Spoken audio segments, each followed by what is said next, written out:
show. In a filmmaking career that has spanned over 30 years, my next guest is the man responsible for such cinematic classics as The House of Usher, Wild Angels, The Monster from the Ocean Floor, The Attack of the Crab Monsters, Little Shop of Horrors, and hundreds of others. A great many of his films are considered cult favorites, and many of their stars are now the biggest names in Hollywood. Please welcome Roger Corman.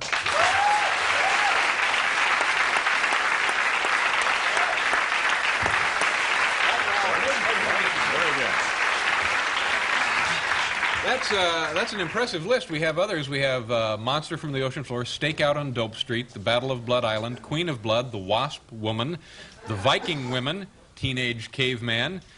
Now, there I must break in. The picture Teenage Caveman was never made. I made a picture called Prehistoric World that for one wild week the distributors changed the title to Teenage Caveman. When nobody came, they changed the title back to Prehistoric World. So we can still maybe shoot one later tonight and use the title. The title is still available. It's interesting. You're now, well, how does it feel when people, there are books written about these movies and they refer to you as the king of schlock and they treat these films as being silly. How do you I like react? The guy who laughed out there, however, right? How does that affect you?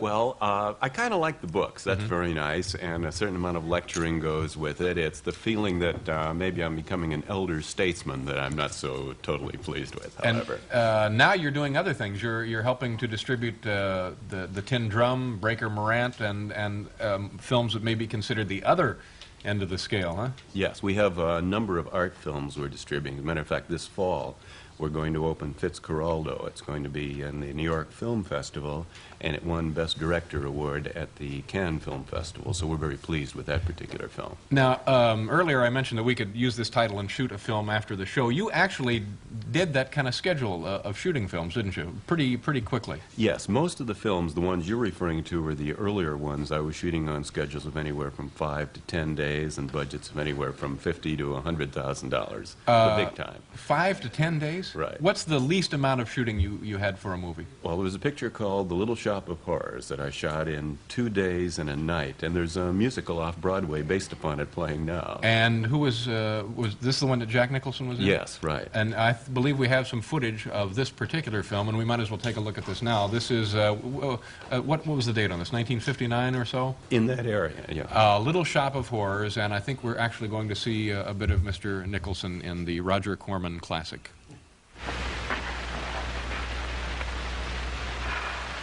The patient came to me with a large hole in his abdomen caused by a fire poker used on him by his wife. He almost bled to death and gangrene had set in. I didn't give him much of a chance.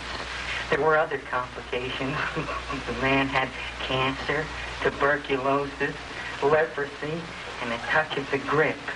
I decided to operate. My patient just left. You could come in now. Most people don't like to go to the dentist, but I rather enjoy it myself. Yeah. Now, no Novocaine. It dulls the senses. This is gonna hurt you more than it is me. Oh, goody, goody, here it comes.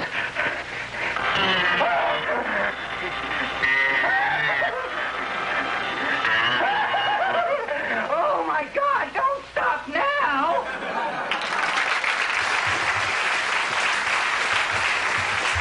That's amazing. Most of these films actually did really well at the box office, didn't they? Yes, most of them did very well, as a matter of fact. And who were some of the other people besides Jack Nicholson? This must be an endless list, who you used and later surfaced as huge worldwide stars. Well, let me see. Of the actors, there was Bobby De Niro, Peter Fonda, Bruce Dern, a number of others. The names escape me. A number of directors also. Francis Coppola, Marty Scorsese, Irv Kershner, Peter Bogdanovich, a number of others. Oh, as a matter of fact, Charlie Bronson. I forgot the first picture. Yeah, let's take a look at it. We actually have some photos here. We're going to go away first? Yeah, we'll come back. Okay, well, we're going to pause for a commercial, then we'll take a look at the photographs of the films with Mr. Roger Corman. We'll be right back.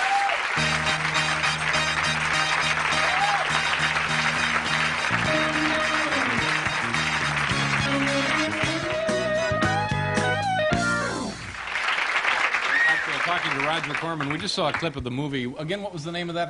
Little House of Horrors? Little Shop of Little Horrors. Shop of Horrors. Right. Let me ask you a couple of questions. How does Jack Nicholson react to that part now? Does he, you've spoken with him recently? Oh, he speaks very well of it. He considers it to be one of the high points of his early career. Yeah. And the dentist was wearing a scarf. Any reason for that? Because he's not actually a dentist. It's a very involved plot. He has actually murdered the dentist. Oh, I see. This is a comedy.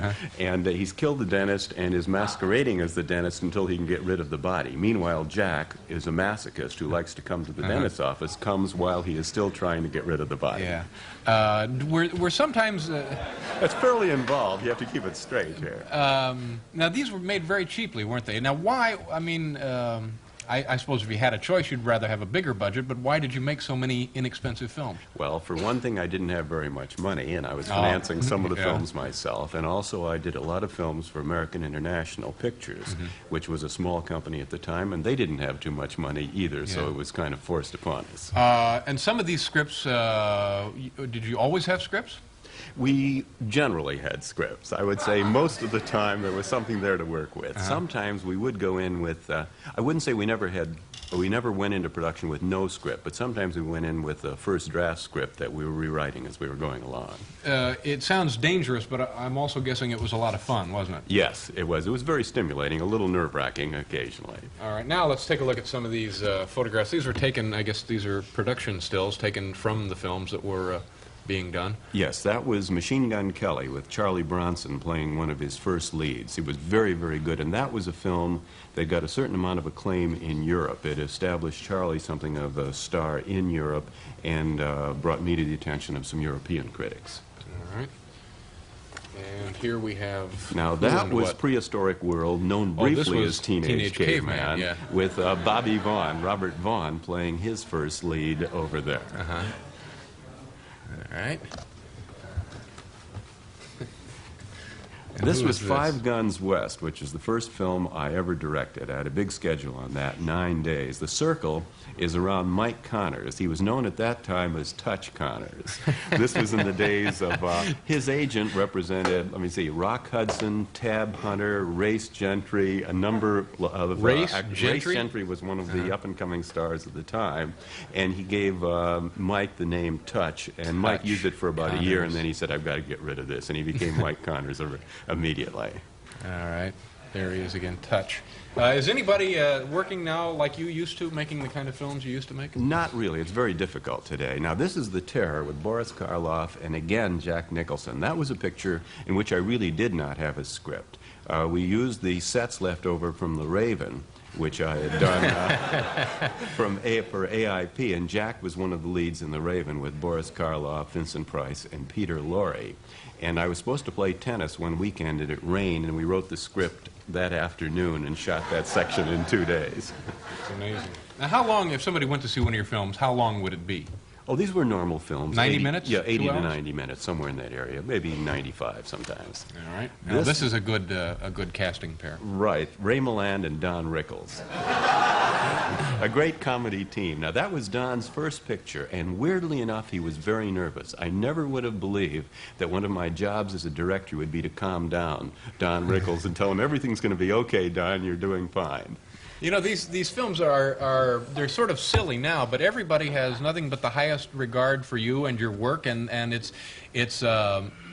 they're good B movies. I don't know how to explain it exactly, but they're a quality effort for well, brilliance on a budget is the name of the book, isn't it? Yes. Pretty much. I'll go along with that. All right. This is Bobby De Niro, the glue sniffer. He played one of the sons of Ma Barker, the great female gangster of the 1930s. That's his mother, Shelley Winters, in the background there. Yeah. And Bobby was working on something of his own. He was ostensibly building model airplanes. Building model airplanes. Right. And as always, kids, don't try this at home. All right. And I think this may be the same film? That's a still of Ma Barker and her 4 sons. Shelley and I cast the sons, and they've all gone on to do very well, and we're very pleased with them. This is Clint Kimbrough, who's become a director on one side, then Bobby Walden, who's on the Lou Grant Show, Don Stroud, who's played more co-star roles than anybody his age in Hollywood, and De Niro again on the left. Good heavens. They were a very, very good family. Yeah, that's amazing. Now, you, some of the directors that you've given work to, their first or second project, have then turned around and cast you in films. You've been in several important movies, haven't you? Right. When Francis Coppola did The Godfather, I was cast as the junior senator on the crime investigating committee, and then I worked a couple of times for a few other directors as well. It's funny, you're such a pleasant man, it's hard to associate you with, well, Attack of the Crab Monsters or The Beast with a Million Eyes, but it's a lot of fun, isn't it? Right, and you never know what's going on in the back of somebody's mind. Now, do you miss...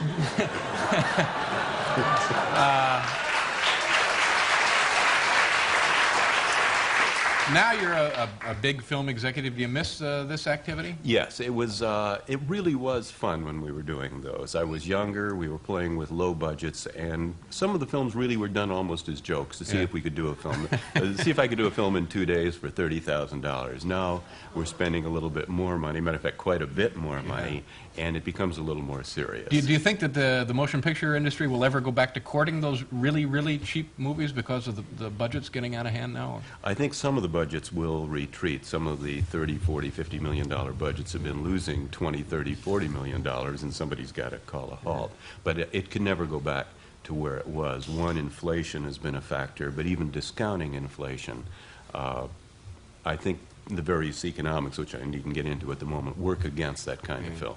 Well, it's a pleasure meeting you. Truly a legend in motion pictures, ladies and gentlemen. Roger Corman. Thank you, Roger. Nice to see you. We'll be back with cult figure Viva.